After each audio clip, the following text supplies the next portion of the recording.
What is going on, everybody? Welcome into the Hoop State Hype Podcast. This is our second week of Bracketology now. We have the public school brackets coming out today. A lot of controversy, a lot of conversation about them, but we'll break it all down, and then we'll talk a little bit about private school. Me, myself, Miles Mastercola here with Rod Bridgers and Anthony Simmons. Rod, we'll start with you. How are you doing? I'm good, man. If y'all hear a screaming child in the background, man, it's my bad, bro. But she's 3. I heard it right after I hit the record button, so that's why I looked over there. I was like, Jesus. Yeah, it is what it is. There's distractions all around. Simmons, how are you doing? Doing pretty good. All right. So go ahead. I said no complaints, man. Good. So yeah, looking at the NCHSAA, obviously kind of weird circumstances this year with the season not starting until January. There are some teams, especially in the Charlotte area, that played around a half a dozen games this year and find themselves in the playoffs. So now that we're here at the playoff time, there was a lot of discussion about the seeding and how it would happen, and it was random. Rod, I saw you in Twitter discussions about it today. When you saw those initial brackets, what kind of came through your mind when just kind of thinking about the whole, like, how we got here scenario? So first and foremost, I understand like how they came to it, but it's unfortunate in some scenarios. Like, we look at a team, and we'll talk about them in a second, Farmville Central. They're back-to-back state champions, and they're on the road. Like, and there's a possibility that they don't get a chance to play a home game at all through this entire playoff run, and that's crazy. Girls and boys, they're both ironically seeded number 9. So, and then you look at the team like they play Hereford County. Hereford County were undefeated on the year, had a great year, great backcourt. And what's their reward? you get the 2-time state champions come to your crib. I'm just like, damn, like, you know what I mean? But I just think there could have been a better way. I understand that, you had to do what they felt was necessary, but I just think it could have been, it could have been a lot more seamless, in my opinion. Nah, I agree. And Simmons, I want to get the coach's perspective from you on this because, as recently as last year, you were at Voyager and you were a coach waiting on Selection Sunday for these brackets to come out. What do you think the mindset of coaches around the state is right now as they see the brackets and especially in a weird year like this? Like, what would be going through your mind right now if you were just waiting for them to come out or happen to just see them? This some bullshit. I mean, I'm just saying. And then after you get that out of the way, you know what I'm saying? Like, you gotta stay up all night these next 2 days. You gotta stay up tonight. You gotta come up with a game plan, offensively and defensively. You sending emails. You trying as much as you possibly can to get film. You're scrambling. I mean, lucky in a year like this, everybody pretty much had to play a game that was on some type of network. So you're watching film. You're checking max preps. I mean, it's pretty much an all-nighter, man. But I mean, it's really unfortunate. I mean, 2 years in a row, I was in the playoffs at Voyager, and I felt like we got jerked in the brackets, bro. It's just like, you don't understand it. And, I mean, in years past, in a normal situation, I feel like there was favoritism. This year, I mean, it was so random. You can tell only random picks came up with some of this nonsense, G. Because it's like Farmville's undefeated. Like, they're undefeated. A lot of teams, man, it's crazy. And some teams, like, I don't even know how they got in. I don't really know how they did at large. Like, it's crazy, man. But at the end of the day, it's a blessing if you got in. It's unfortunate that you didn't. And, I mean, you got 2 days to prepare.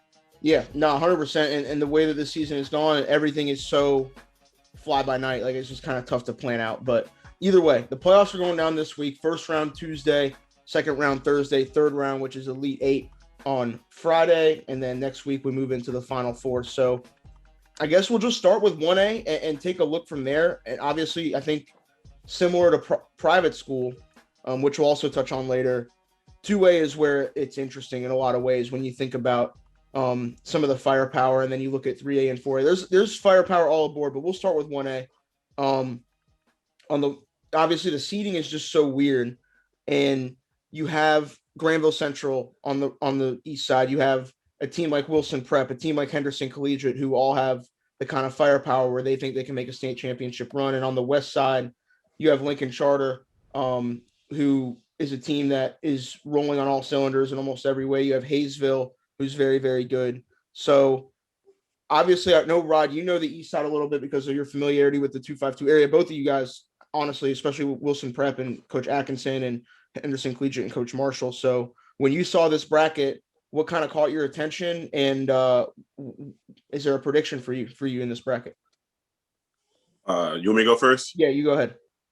So my initial reaction when I saw it was some big smoke the second round, Wilson Prep versus Princeton. And there's a story behind it. Obviously, you know, the whole the transfer issue with Nason Waller was supposed to be transferred to Wilson Prep, ruled ineligible by the NCHSAA. Said, quote unquote, the rule was he was 3 miles outside the 25-mile rule.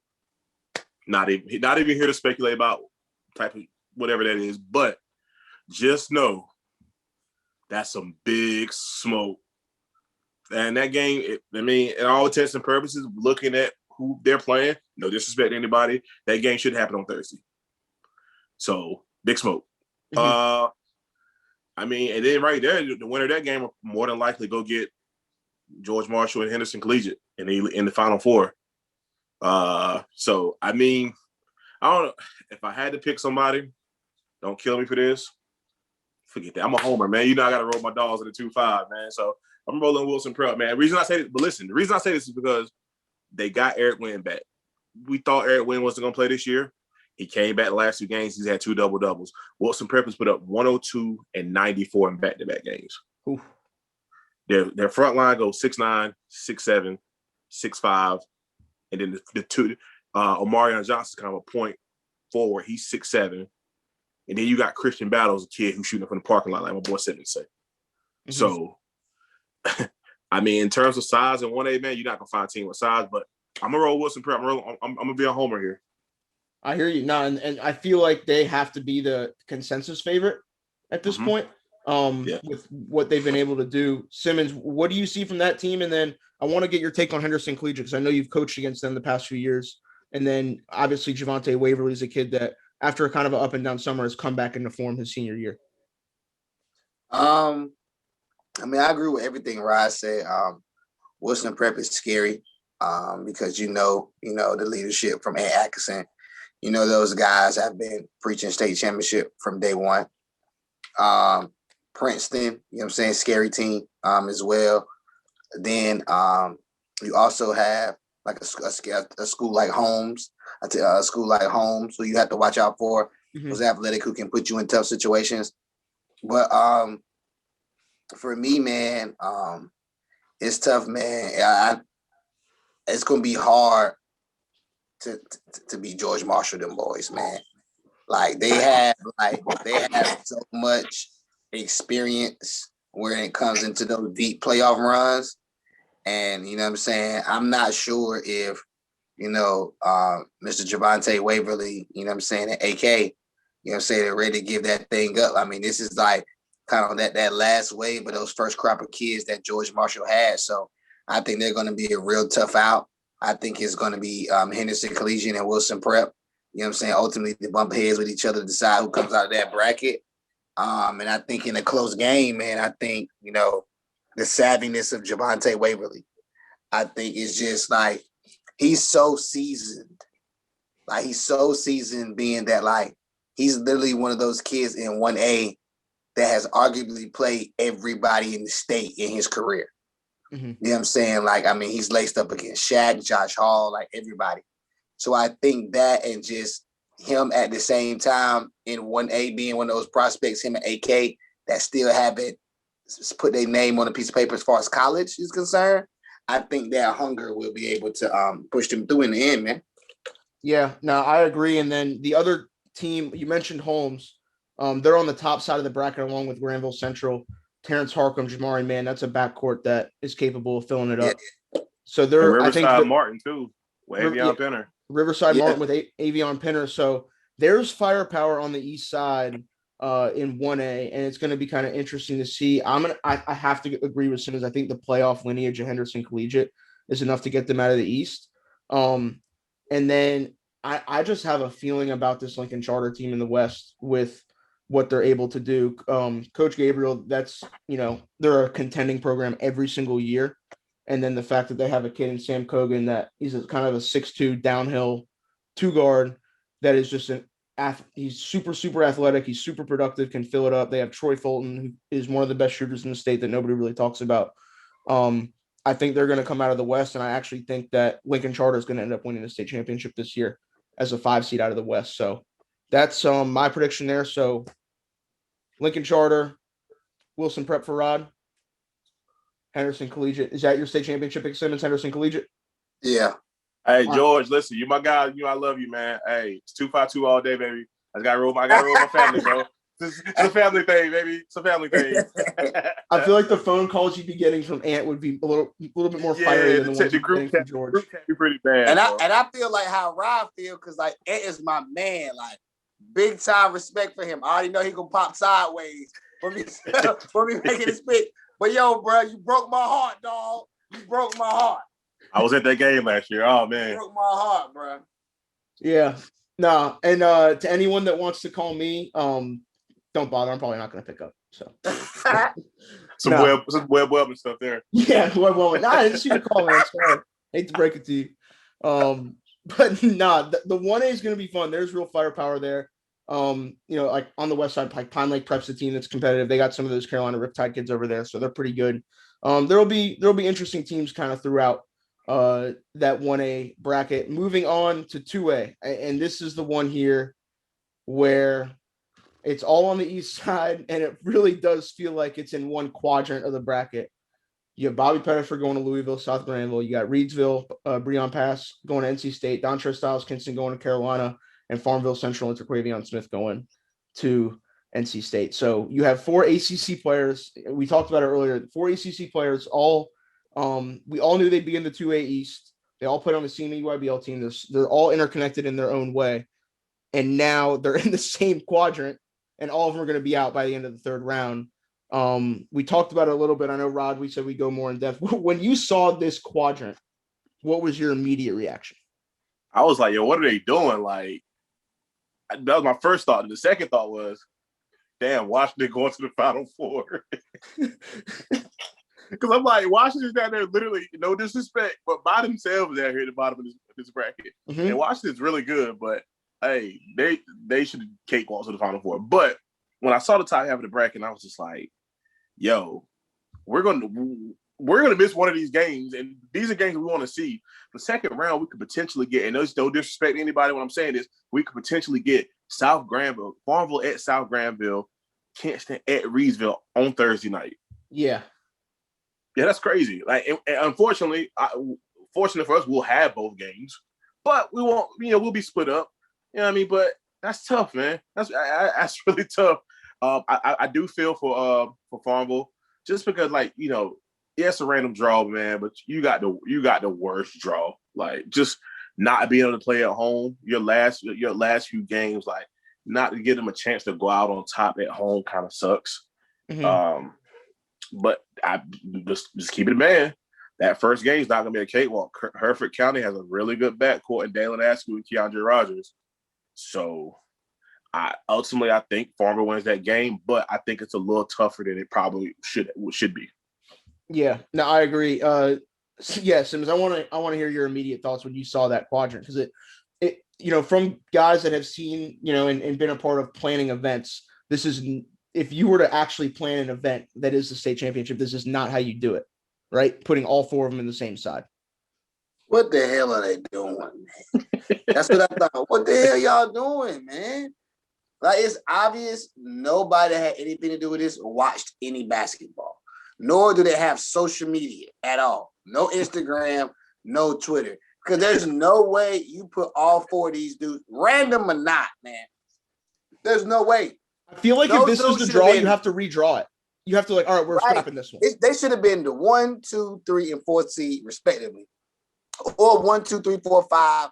We put Hereford County in there. There's no way all of them should have been in the same quadrant, bro. Like, that's crazy. You know what I'm saying? Like, I don't get it.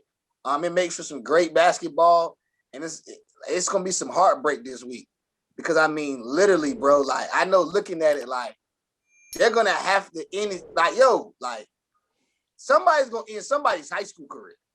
Yeah. Like, me. I'm like, it's playoff time. I'm speaking the facts. Somebody got somebody's head. You know what I'm saying? Yeah. Boy, somebody has to end somebody's career. And in that situation, I don't know if I can. I don't know. Hey, so there's a couple brothers I can roll with in this situation, okay? But a couple brothers I can roll with this type of violence that's got to go on, man. Okay? This going to be real spicy pasta. This going to be real spicy. Nah, it's going to be nuts. And I think you hit it on the nail on the head. Like, when you think about Styles, Pass, Smith, and Pettiford, those are 4 North Carolina public school legends at this point. Absolutely. All 4 of them could have easily gone elsewhere, left their small town school, and played at a national power at really any point. And there were rumors about all of them at some point too. And to be real, they all stuck it out, and they're going to end up, it's almost like a mafia narrative. It's like they're going to be the ones taking them out. Yo, literally, they have their city on their back. Like, each one of these kids, whole city is riding with them. If it wasn't COVID, do you know how many people from Reidsville be following Breon? How many, you know Farmville's coming out. You know how Creedmoor feel about Bobby. And the case shuts down elementary school, church, Bible study, and the whole 9 for Styles. Yep. It's crazy, bro. So let's break the games down. South Granville plays Southwest Edgecombe first round. We don't think that's going to be an issue for them. Didn't roll. Yeah. Hertford County plays Farmville. Rod, you mentioned it earlier. That's going to, it's not going to be a cakewalk, but we feel pretty comfortable, I think, consensusly with Farmville taking care of business there. Reidsville plays Red Springs.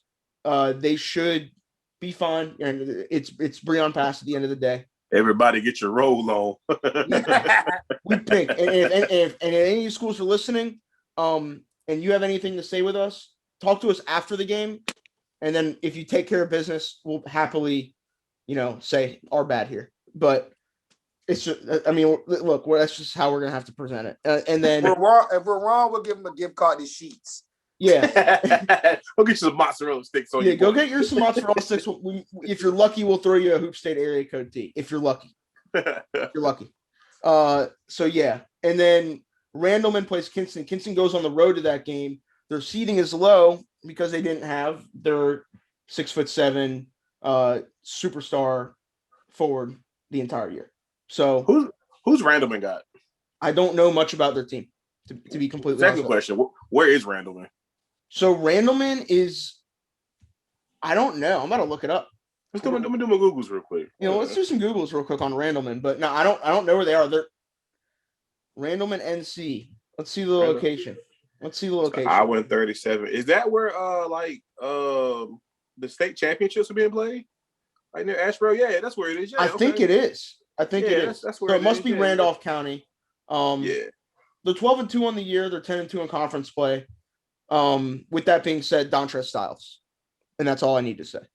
So we assume that these 4 teams are going to take care of business in the first game.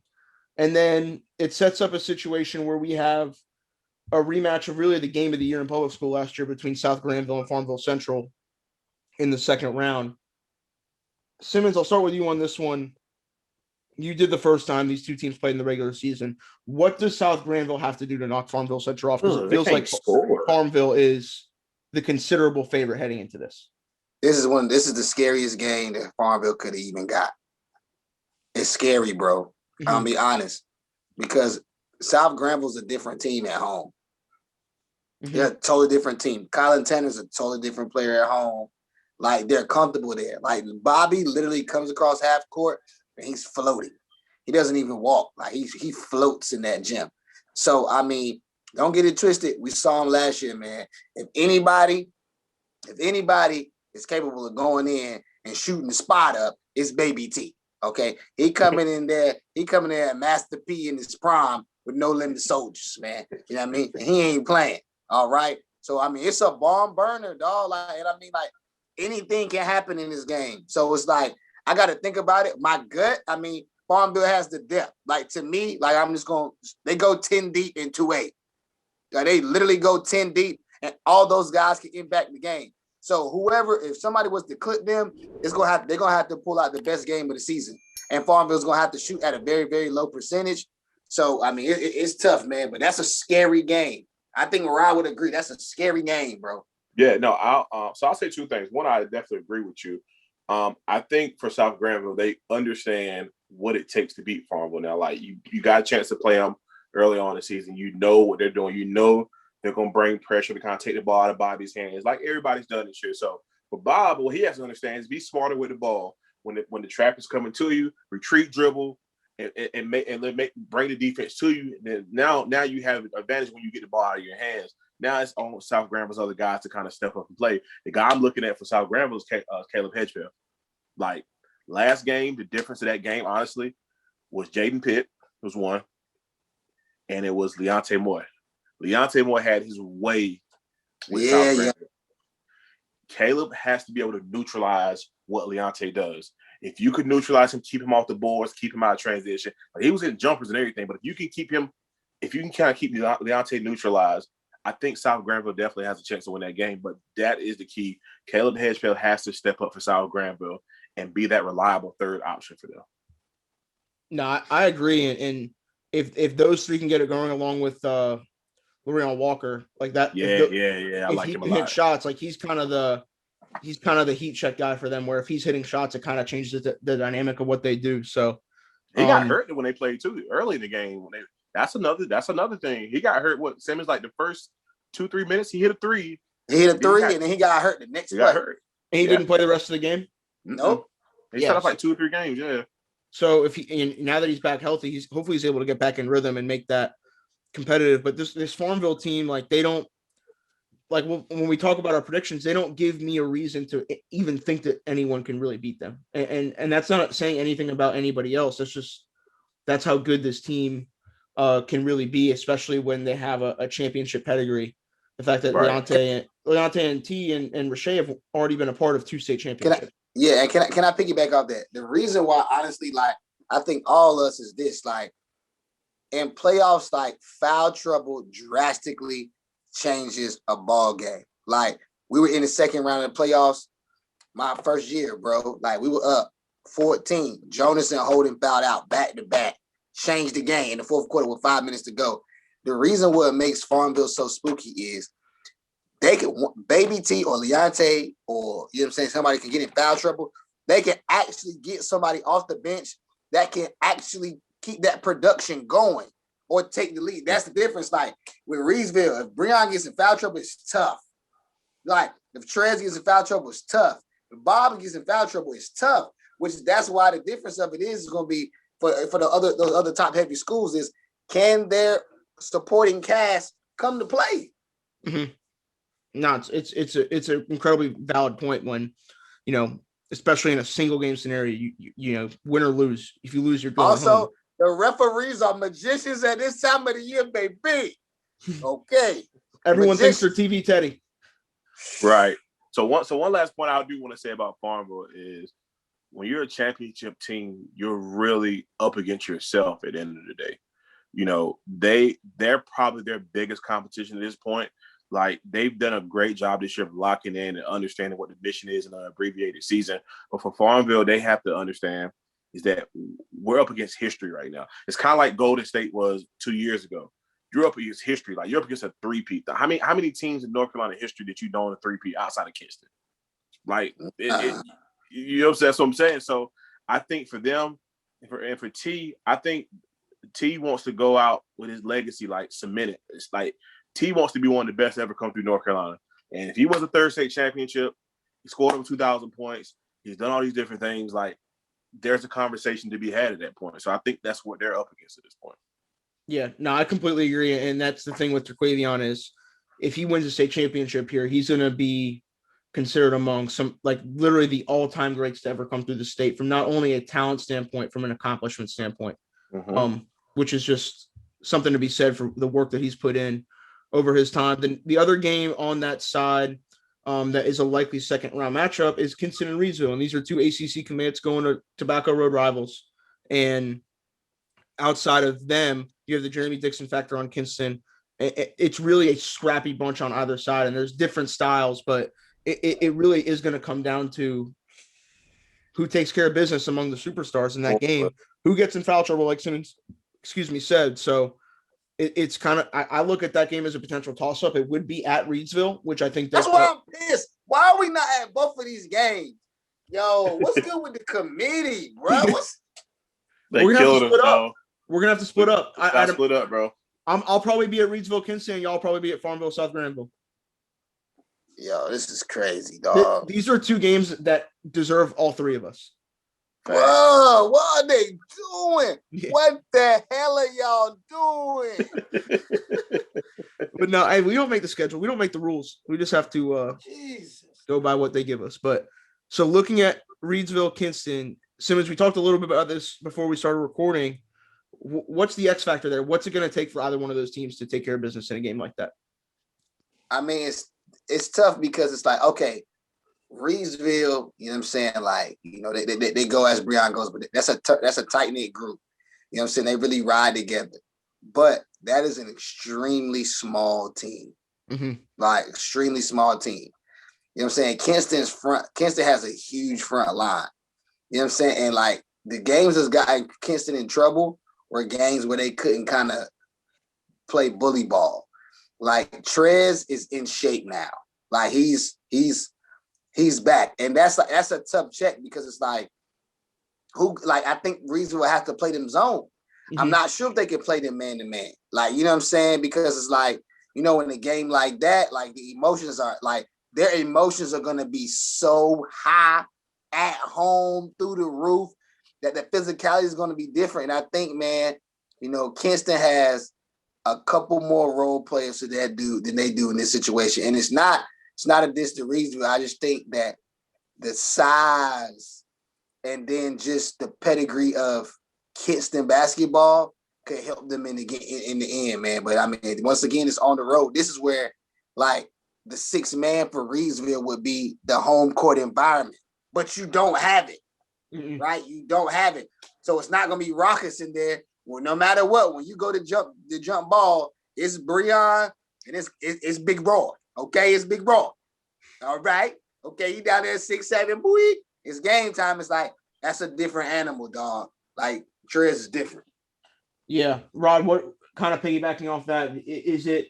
It's going to have to be. Do you think it's a game where the two stars decide, or it's a game where everybody else decides it? I mean, obviously the stars they're going to be stars because neither team has nobody to stop the other star. So they're getting 30.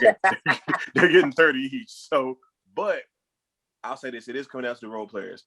What we saw with Jeremy Dixon the other night against North Lenore, he got in foul trouble. He had silly fouls too. Then he got a tick. He cannot do that. Like I forgot about that, Rod. You're making a very valid point right now. Yes, because if North Lenore had somebody else to go along with our boy Zach Efron, they might be getting Kinston the game. You know what I mean? But Jeremy has to understand how valuable he is to this team. Like Jeremy is a 17 to 20 point night guy, and in 2A, when in that division, in that classification, that is elite. That's something that Kinston needs to advance. So that's why a lot of people are looking at Kinston like, yo, they can make a little run here because of a guy like Jeremy Dixon. So, but to me, he's the X factor. Yeah. No, I agree. I think Dixon is have a chance to play a huge part because as the second fiddle at Kinston, he's better than any second fiddle that would be at Reidsville. Because he's a shooter with size, and Reidsville doesn't have. They have some shooters, but they don't have any. And he got some wiggle off that. Yeah, that's the difference. Pasta's like that's the difference. Like he may have a little more wiggle than Trez. Trez joins straight line. Like Jeremy coming down, he came down off the rib the other night. One dribble between Big Hezzy. My man hands high, get him in the air. You know what I'm saying? It's at the 10. Like he catch one of the big football brothers from Reidsville. One of those. It's spicy out here. Like, you know what I'm saying? Yeah. No, I agree. So prediction time into it quickly in the West. I mean, if it feels like the winner's coming out of the East in this, just like it did last year. To the West, boof. I think I'm not going to go that far. Marion Dalton, if he has 50 in a playoff game, salute to you because I think North Davidson, yeah. North Davidson is probably the favorite to come out of the West. So, but we all think Farmville is going to make the. Baby T got 100-round drum. You hear me? Got 100-round drum. I'm gonna go. I'm gonna go Farmville, but I do want to say Washington has a chance because they're in the bottom half of the bracket and they have a good chance. Yes, ma'am.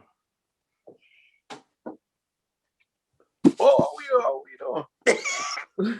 Do we have a new fourth co-host? Oh yeah, I'm using it right now. Okay, good. Yeah. It's really died. Yeah, it died. I'm sorry. Can you close the door on the way out? Thank you. I'll be right there. All right. Our first time recurring guest, Carson Bridgers. Yes. She just came in trying to take the whole iPad, brother. What are you doing? Like, this is mine. This is mine. This house, I run it. It is hers, bro. I agree. But to my point, sorry. Washington, man. Washington, like they're on the easier half of the bracket. I mean, by all intents and purposes, they're really good. They won their first conference championships just Dominique Wilkins, bro. Like, that's OD. 1979, yeah. So much respect to them. They're a really good team. I like those kids down there. They play hard. They compete. So, I mean, ultimately, I'm going to say Farmville, but I think it's Farmville and Washington in the Final Four, and it's a really good game. I think I'll just say this. I think Farmville goes to a state championship. I just think they're just clicking. And I think that Quavion's on a mission that is bigger than just this season. And he's got a lot at stake here, and I think they're going to take it home with that surrounding cast. Simmons, what do you got? Baby T, 100-round drum. 100 round. Straight up. That's what I wrote away. Rambo status through the whole playoff. Unloaded the clip. All right, so we all go Farmville Central there. Moving on to 3A. And this one, at least to me, feels the most wide open. Because on the west side, you have a team in Weddington that has been unbeatable and is beating every team in their conference by 50 points. Yes, facts. They're winning every game by 50 points. And that has to be accounted for in Charlotte, like in a big city. So they're doing that. And then on the east side, you have the Fayetteville factor. You have Westover. You have Terry Sanford. You also have New Hanover out of Wilmington. There's intrigue here. You have Terry Sanford as the number one seed. So, Rod, we'll start with you. When you looked at the bracket, what caught your attention? Because I think it was probably me seeing Westover as a 15 seed as the defending state champions. It's crazy, right? Yeah. So, to your point about Weddington's a really good team, but we saw Weddington all summer with CC Elite. Those guys was building that. They were building camaraderie. They were building that continuity together. And even they had bit Westler, but even when Westler left, they were still winning basketball games. Mm-hmm. And so that just carried over to the season. So they're a scary bunch, man. I love AJ Cook, man. He can shoot that ball, bro. And he's steady. Like, you can't speed him up. Doesn't matter who he's playing. He's never rattled. So, on that west side, looking at Weddington, but on the east side, yeah, Westover is a 15 seed. It's crazy. I'm looking at a second round game between Westover and Northern Guilford. Nolan Hodge versus DeMarco Dunn. That's spicy. That's real spicy. Nolan Hodge is probably somebody in North Carolina that doesn't get talked about a lot, but Nolan Hodge is the goods. Mm-hmm. And I'm gonna tell you, I see a little upset city in the second round, top half of the bracket, man. Eastern Guilford, bro. Caden Dawkins. You know me. That's my guy. I'm riding with Caden. They've been on a mission this year, and they got some pieces out there, man. I just think in a one game scenario, I've seen Terry Sanford play, and I love Davis Moner. I don't know if they can beat Eastern Guilford. This is my personal opinion. So that come back to me about a prediction. I'm gonna think about that for a second. I got you. So Simmons, I'll just say that some of the bigger teams, like we said, Weddington with a kid that that from Curry and Chase Lowe, and AJ Cook from CC Elite that we got to see a lot. Terry Sanford with Molnar, like Rod said, Eastern Guilford with Caden Dawkins and DeMarco Dunn at Westover. What kind of grabs your attention when you look at some of the contending teams in the 3A? I'm gonna be honest, bro. Like, you know me, bro. I'll talk all day, but if I don't know. Like, to keep it real, like, I don't know nothing about 3A, man. I know the names you said, but as far as the actual teams, I'm not sure. The team I did see was Weddington. And it's like, in this situation, that style, you know what I'm saying, that really works. I know George Stackhouse and his group are not just going to lay down as far as a defending state champion, especially with a big-time high major commit. And, like, at the end of the day, man, like, turnovers, you know what I'm saying, like role play, you know what I'm saying, and guys making big shots matter. So I'm going to lean on y'all on this one, bro. I got you. No, I think the team to beat on the east side has to still be Westover, despite them dropping a couple during the year. But what you have the best player on that side of the bracket in DeMarco Dunn. And it's just a matter, and that matters. And he's a guard. He's a guy that can create and make shots. So that's really important. And the Rod, it's a good point that you brought up the Eastern Guilford Stanford game. Eastern Guilford has a kid that they can throw at Molnar and Kamel Smith, who's similar in size, very athletic, and can make him work on the other end of the floor as well. So you combine that, if Caden Dawkins is hitting shots, Eastern Guilford is a scary, scary team on that side.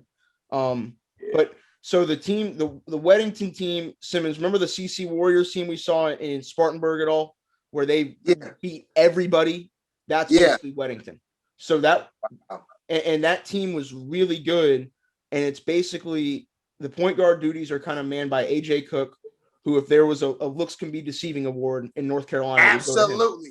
And he'll cook you for 30 too. Yes. I call him Buzzcut Brad. So you have AJ Cook and then Chase Lowe, who can get by anybody at 6'5" and is an incredible decision maker.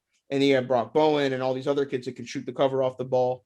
I think Weddington's the pick here. I think they're the prohibitive favorite. So they're definitely my prediction coming out of the West Side and frankly to win the whole thing. When a team is winning games like the way that they are, at the rate that they are, and everybody's producing, they just have it rolling at the right time. So I don't want to be the guy that bets against them. So Rod, prediction time now. I mean, like you said, Westover does have the best player in the bracket in the bracket with DeMarco Dunn, headed to Carolina. But I'm going Eastern Guilford. Caden Dawkins. 25 a night, 45% plus from the 3-point line, 2-time back-to-back conference player of the year, and he is a killer. I'm on my Kendrick Perkins shit right now, bro. Like, what's up, yo? What are we talking about, yo? Who we talking about, Caden Dawkins. Caden Dawkins. Clip this up, Webb. Eastern Guilford, Caden Dawkins to the chip, and they're going to win it all. That's all I got. Simmons, I know you said you don't know, but we got to get some sort of prediction out of you. What you rolling with? I don't know. I don't know. All right, beautiful. When I get Jack to make the I don't know. But if I'm gonna ride out, I'm gonna ride out with Buzzcut Brad, man. What's his name? What you call that, brother? AJ Cook. Buzzcut Brad, yeah. Yeah. Because AJ Cook was shooting that thing, and I know my man Chase. You know what I'm saying? And if they're winning by 50 and they undefeated, I ain't betting against that either. That's what Tom them boys just did the playoffs. I ain't betting against it.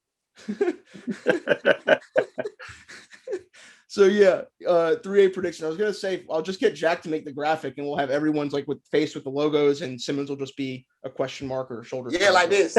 Yeah, just Simmons posted up. Like, I don't know. Shit, we'll figure it out. All right, 4A, the big boys, the bigger schools. You have, I mean, everyone was saying just give North Mech the ring now. I feel like that's not fair, but I mean, is it fair or is it not fair, Rod? I don't know. The look on your face is like, I think it's fair, but I don't know. I'm just saying, bro, like, we'll talk. Let's just talk. Let's just break it down, man. All right. This bracketology, man. Who say bracketology? Bracketology, we'll break it down. So on the West Side, the heavy hitter obviously is North Mech. They're the 3 seed. They're playing Jordan High School. Panther Creek and Jordan draw in the West. Yeah. So Panther Creek, I think their first game's at home. They play Grimsley. Ooh. And then Jordan has to go from Durham to Charlotte to play North Mech at North Mech. Damn, see? Your first playoff game, you get North Mech. He gets North Mech on the road.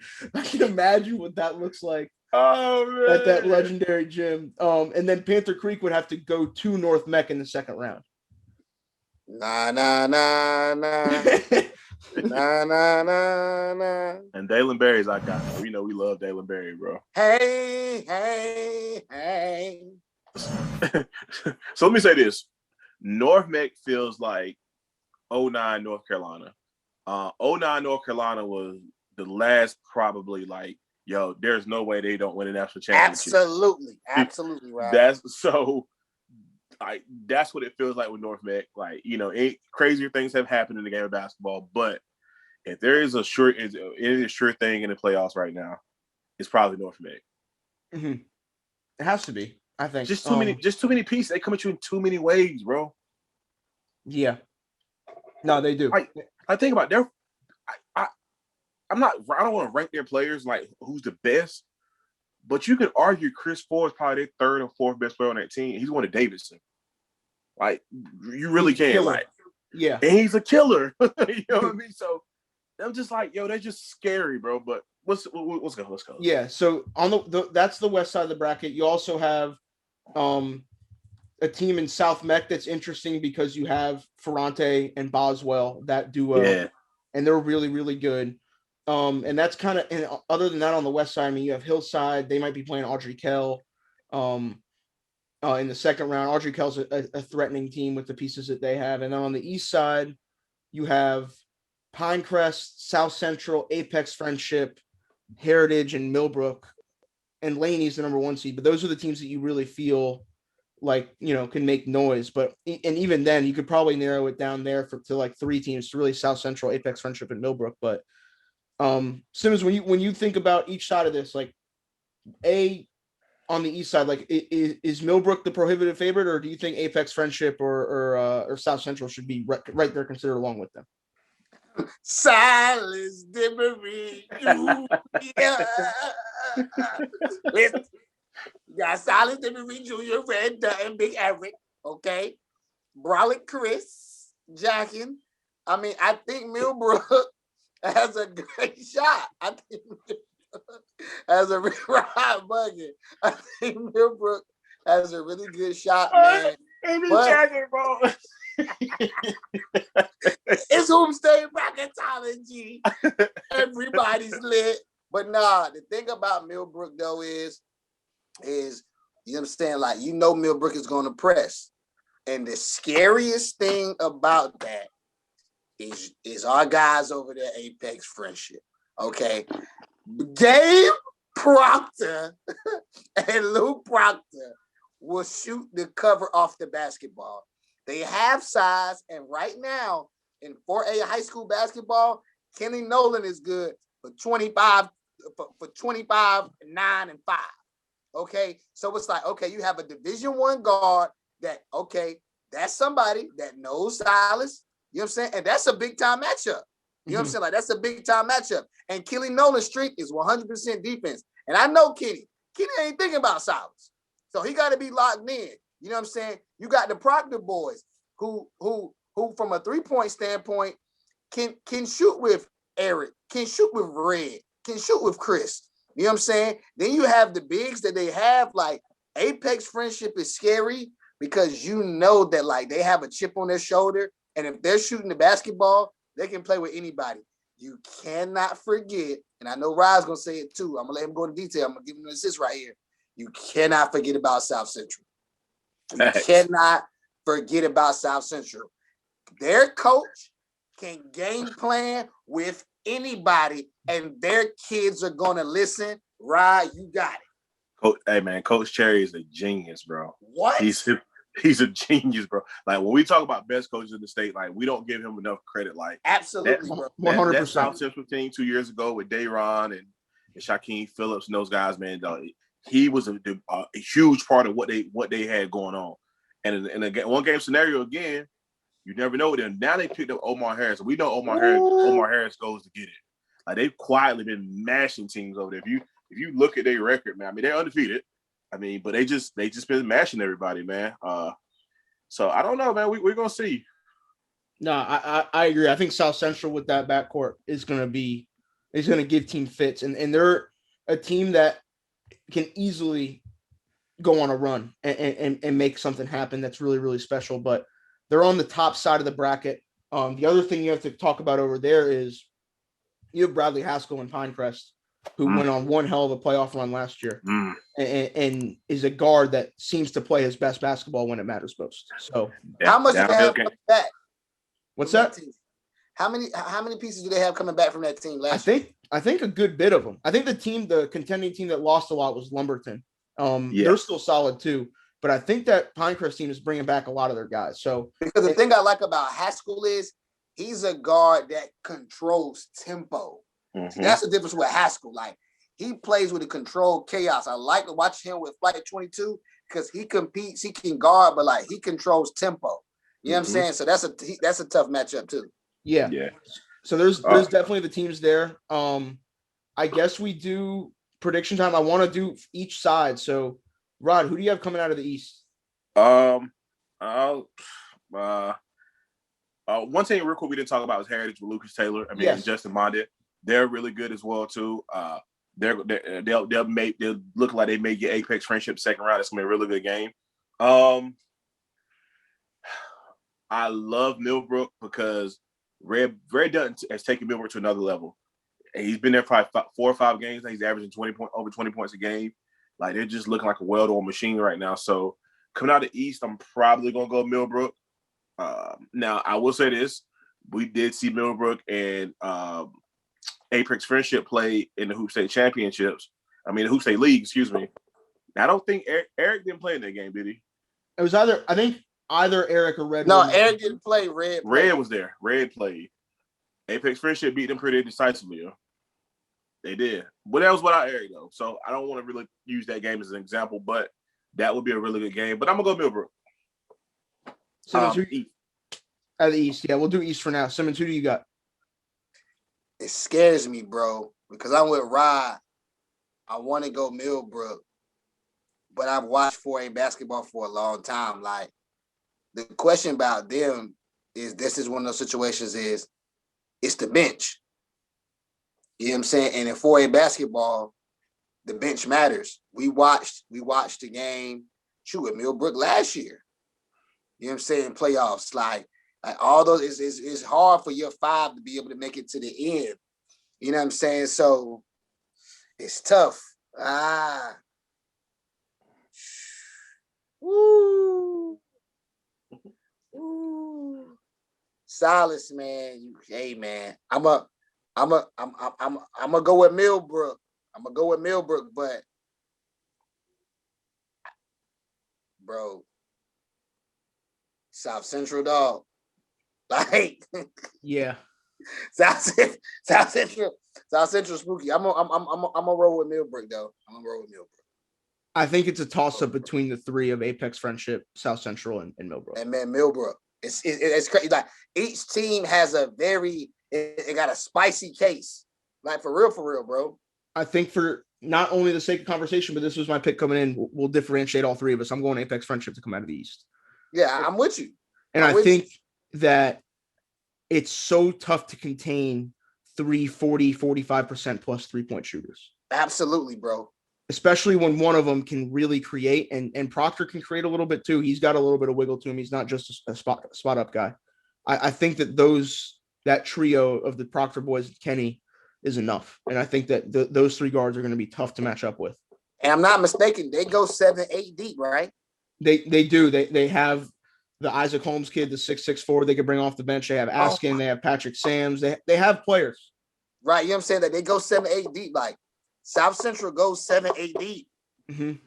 Like, so it's spicy, man. Yeah. Now there's going to be in 4A. There are going to be some special games, and we could see those. Apex Friendship, Millbrook play each other in an Elite 8 scenario. But what were you about to say, Rod?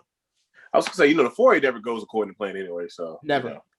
Never. It does, because last year we got hit with the razzle dazzle. We did. We thought Leesville would make a run, and Bradley Haskell said no. Yeah, facts. Yep. It did look like Leesville was heating up at the right time, and Carter Witt was going to lead them, but Haskell said no. And then on the west side, let's talk about North Mech a little bit. Because they're so good that they're not even thrown into conversations like, oh, who's going to win this game? It's like, yeah, North Mech's probably going to win. You have Jordan Crawford, who's playing out of his mind, won MVP of the Hoop State Fall League. You have Tony Waters, the senior point guard, who's doing an unbelievable job. Jeremy Gregory and Chris Ford combined are good for 40 and 25 every single time they step on the floor. And I don't know if there's another team in the West, and I haven't even mentioned Davion Cunningham or Maxwell Coles or any of these other guys. So, like, I can help you out now. Yeah, facts. Like, if this North Mech team, despite such a quick resume, they only played, I think, 8 regular season games. If they're able to run the table and do make something special happen, this feels like one of the better teams in public school that we've seen in North Carolina in the last 5 years, right, Rod? I agree. And the thing I say about North Mech is it's kind of the same thing along the lines of Farmville Central. Like you're really playing against yourself at this point. You know, you're playing against history. You know, to get another state championship. And, you know, and then the crazy part about North Mech, with the exception of Chris Ford, they all come back next year. They're losing Chris and Tony. They're losing Chris and Tony. Tony. Everybody comes back, and then they have probably 2 or 3 other kids that will play Division I basketball playing JV this year. Right. Yeah, because Maxwell's son's on JV, right? Yep, and Langston Boyd. Crazy. Yeah. So I mean, another dynasty in the making. I just think with North Mech, it's just like I said, they're just competing against themselves and just keeping those guys dialed in and when you look at the box scores every game, it's somebody different every single game. Yeah, you see Ford and Gregory getting their points, but then one night you might see Coles have 20, you may see Cunningham have 20, Crawford to go 25. I mean, it's just crazy, man. So Simmons, when we were able to see them in the Hoop State Fall League, and they had 2 teams that went like 10-1, and they split them up like they're just completely overwhelming, right? Yeah, man. I mean it's a full operation they run over there at North Mech, bro. It's a full operation. Okay, from the training staff to the JV team to the varsity team, full operation they run over there at North Mech. They got the toughest colors. They white, royal blue, and red. They got the swoosh on. They ain't playing no games, man. Like they ain't playing no games at North Mech. Nope. So the consensus: North Mech wins 4A. Absolutely. Rod, no brainer. Next question. Yeah. All right. North Mech, Jack, get the graphic ready. Yeah. North Mech, we believe, wins 4A. And that's it for public school. It's going to be fun to watch this shake out. We will have games throughout the week on the Hoop State Network. And then the other thing we have to talk about quickly, I know we've gone a little long, but real quickly touch on the private school stuff. I think the 2 biggest games that we should talk about we don't even have to talk about them, but at least mention them, are Wayne Country Day knocks off Trinity Raleigh. I know, Simmons, you were there for that. And then Asheville Christian with a game-winning tip-in from Deontay Green knocks off Concord Academy. Gaston Day also beat Davidson Day. But Simmons, just a quick take on what you saw Wayne Country Day do in Raleigh on Saturday. I mean, they were absolutely special, bro. Like, I mean, it was what you expect in a high school basketball game. Their main guys came to play. Mike Best, Jaden Cooper, you know what I'm saying, did their thing. Jaden Cooper, you know what I'm saying, did their thing. I think Norville was the number 1, the point guard they had. He did his thing, man. They shot over 50% from the field and the 3-point line. They were able to take a run from Trinity Academy, and then listen to me. We always talk about the role players. Jordan Cooper came in and went absolutely crazy, Miles. And we're like, it's a difference between a role player comes in and steps up. No. He took over the entire basketball game and every aspect. It started spicy defense on Mr. Vanderhorst. Got his cookies a couple of times. Hey, get your cookies. You know what I'm saying? Hit a couple of threes, went baseline for the grown man and went to the contact. What? And all of a sudden, he just started letting it go with pasta, with no conscience, no remorse. 3 foot behind 3-point line, off the dribble, spot up. He was getting fouled. Like, listen, that little dude went IT in like the playoffs a couple years ago. He went crazy, man. I mean, it was a real special performance. So now they got Burlington School So right? they have the winner of the Burlington school and Gaston Day. So more than likely the Burlington school. The one wrinkle there is I think Jamari is hurt right now. So What? Jamari is hurt. He should be able to play in the semis if they win, but I don't know. Bernardi described him as doubtful when I talked to him. So we'll see. Wow. We'll see. He didn't play in the Wow. last game, was in street clothes, was able to practice, but Wow. yeah. I got to get the word. I got to get the word. Yeah, I'll tell everyone what the deal is after recording, but I don't. It's nothing serious at all. But it's something. So they're gonna have to rely on Zion Walker and Escobar to run the team, in his absence against Gaston Day, which I feel like they should be able to do. Gaston Day was able to get Davidson Day slipping, but they're gonna need Kalel to really step up. And when is this game? Tomorrow. That'll be for those listening. That'll be tonight, Monday night. So this podcast will come out on a Monday. That'll be tonight, Monday night. So yeah, they have that, and then the other one in 2A tomorrow night at Northside Christian. We got the matchup we were looking for: Westminster Catawba playing against Northside Christian. Jasheen Felton playing against his old school for a Final Four berth. Quick prediction on that game, Rod. We'll start with you. MJ Collins has been on a tear for Westminster Catawba. They're smelling blood. I know the game is at Northside, right? It is at Northside, correct. Okay, so that's good. Wesley Tubbs, my dog Glenn Hubbard, they've been playing well all year. Then you got Jasheen Felton as well. I'm gonna go Northside just because they're at home, man. I feel you. Simmons, what are you thinking on that matchup? Northside. Heard. I think I'm going to lean Northside too. I would not be surprised if MJ Collins goes for 30 and tries to carry them. I definitely think it's going to be. I definitely going to think the final score is going to be below 6 points though. It's going to be a close game. Yeah, it's going to be a close game. I do think that Westminster Catawba has a very good chance because MJ Collins has been out of this world lately. Yeah, he's been cooking. So yeah, they play, and then they will play the winner of. I guess it kind of depends on what happens from here, but I believe it'll be Wayne Country Day TBS later in the week for a berth of the championship, and then Westminster versus the winner of Westminster Northside versus I don't even know. Let me see. Yeah, Westminster Northside, the winner that goes to the state championship, I think. Right? No. No, they would go to the semis. I forgot about the other factor. I forgot. Northwood Temple plays Trinity Christian on the other side. So it would probably be Westminster Northside versus Northwood, and then TBS Wayne Country Day. So that's how 2A is shaken out. They're the only ones that aren't like completely in the semis. The 1A semis is exactly what we thought it would be. United Faith and Cape Fear playing against Greenfield and Victory on that side. Victory has to go to Wilson too. Victory has to go to Wilson. So I think that they're the prohibitive favorite in that game, but it's not going to be easy at all in Wilson. At all. And Rod's got a look on his face like Greenfield might sneak that one. I don't know. Hey, Rob Salter, man. I believe in you, dog. Absolutely. And then 3A, we have Asheville Christian going up against Gaston Christian. In 8-18 versus a 9-16 semifinal. Wow.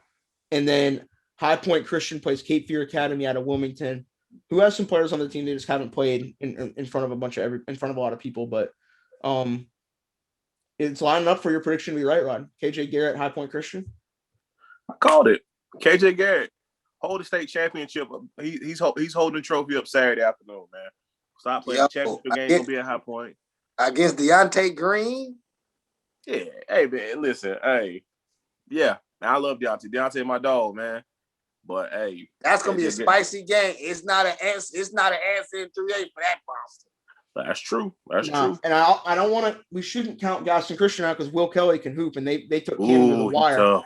So the Will Kelly Colin Mills matchup will be fun in that semifinal as well. Yeah, Will Kelly a bucket, bro. Yeah, he is. Yeah, bucket. So that's going to be good. And then 4A, we got GDS going up against Cannon, which feels like a huge game. It is a huge game. And then Ravenscroft plays Carmel, and Ben Burnham, 22 points, 23 rebounds, and 10 blocks in the last win. Goodness gracious. I don't even know where to begin with that. But when you look at some of these private school Final Four, Simmons, especially this 4A with that GDS Cannon game, I noticed your reaction. What are you thinking about that matchup? Jarvis Moss versus the two young bucks. They better jump that brother because he coming with a full clip, boy. Straight up. DJ, I think the DJ Knicks and the footer are going to be the key in that game. Can they come to play? Can they come to play? Jaden Young, Nick Graves. If anybody can do a defensive job on Jarvis Moss, it's those two young men. You know what I'm saying? Zanoni, you know what I'm saying? And Big Texas, they gotta be Londonburg, they gotta be knocking that thing down. If not, Ben Burnham, aka Georgia the Jungle, is going to the chip, man. Straight up. Yeah. Well, Cannon actually beat GDS earlier in the year too at Cannon. So I mean, it's definitely in the back of their minds. Hey, this is not a game that we're going to win. By all intents and purposes. But like you said, man, I mean, the Jarvis Moss Jaden Young matchup. I think that's key. I think the key for GDS is understanding that Jaden Young is your horse, and when you get in moments like this, you got to ride your horse, yo. Like I understand, you have your set, your structure, your system, you want to move the ball and things like that. But at the end of the day, when you got gotta get busy. When you got thoroughbreds, you gotta say, yo, this is what we're gonna do. Let's get the ball to that brother right there and let him take us home. If that's the case, I think Greensboro Day has a chance to win a state championship. I think they have a legitimate chance. Mm-hmm. But if you don't give Jaden Young those opportunities, then I don't know. I agree. I think that, like you said, I think the two keys for GDS, and you mentioned it last week, is if Nick Graves is getting paint touches and being aggressive, and if Jaden Young is getting quality looks run for him, quality sets run for him to where he's getting the ball and where he likes it, and spots where he's comfortable on the floor. And then because Zanoni and Tyler, if they're hitting shots complementing that, they're tough to beat. They're very tough. So that's going to be the thing. And then Ben, I mean, I don't really even know where to begin with Ben Burnham.